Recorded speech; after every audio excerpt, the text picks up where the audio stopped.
हे बघ ललिता आली. कशात आहेत? ह्या बॅग मध्ये. अच्छा या बॅग.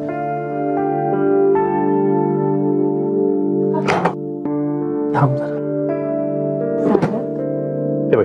हा चालेल. बाबा काय झालं? ही बघ आले का महेशच्या घरचे लोक? पायघड्यावरून आले ना? तुम्ही दोघी थांबा जरा. हे देशमुख आलेत. जहागीरदारांच्या स्वागताची तयारी करतोय आम्ही. एक मिनिट, मला सांगा या साड्यांचं काय करताय तुम्ही? अगं पायघड्या मिळाल्या नाहीत, या साड्या अंथरतोय आता. त्या चालतील का म्हणून विचारतो.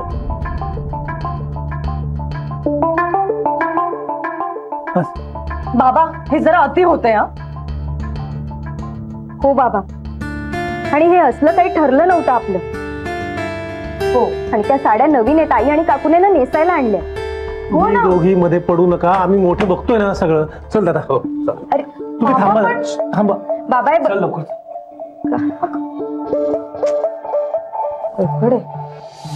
तू आणि रिक्षात कमालच झाली तुझी. गाडी कुठे तुझी? गाडी कुठे म्हणजे काय?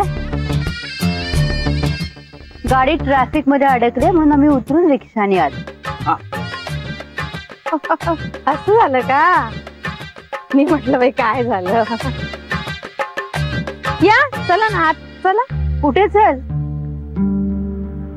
देशपांड्यांचं कोणी रिसिव्ह करायला येणार नाही का? पश्चिम अशी मुलाकडची बाजू आहे आपली. येतील ग. ये ना तू. ये ये ये.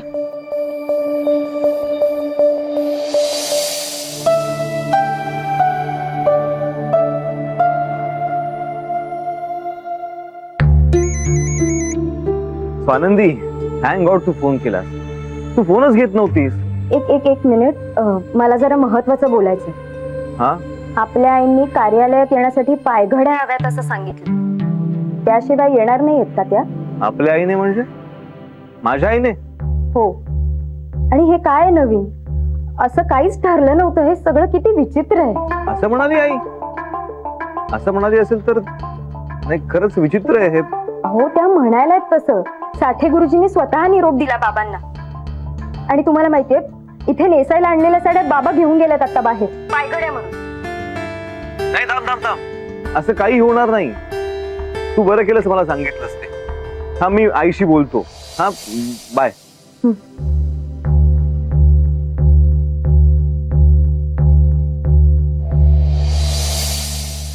आई, हे पायघड्यांचं काय प्रकरण आहे? पायघड्या? कोण बोललं तुला? मला स्वानंदीचा आता फोन आला होता. अरे आले. दे दे दे. हा.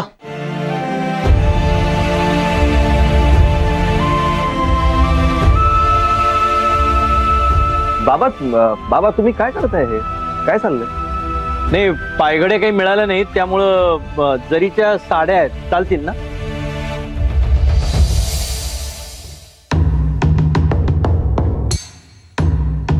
आणि नवीन आहेत सगळ्या साड्या. नाही बाबा, असं काही होणार नाहीये. तुम्हाला कोणी सांगितलं हे? साठे गुरुजींनी. म्हणजे त्यांना माधवरावांनी फोन केला, म्हणजे बाबांनी फोन केला होता असं म्हणाले ते.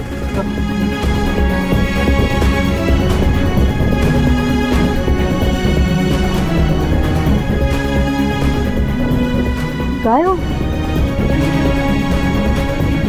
तुम्ही साठे गुरुजींना फोन केला?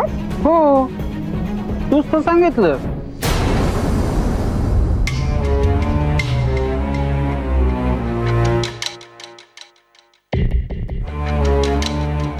म्हणजे मला असं वाटतंय. काय तुम्ही पूर्वीच्या काळी असे स्वागत करायचे असं म्हणाले होते मी.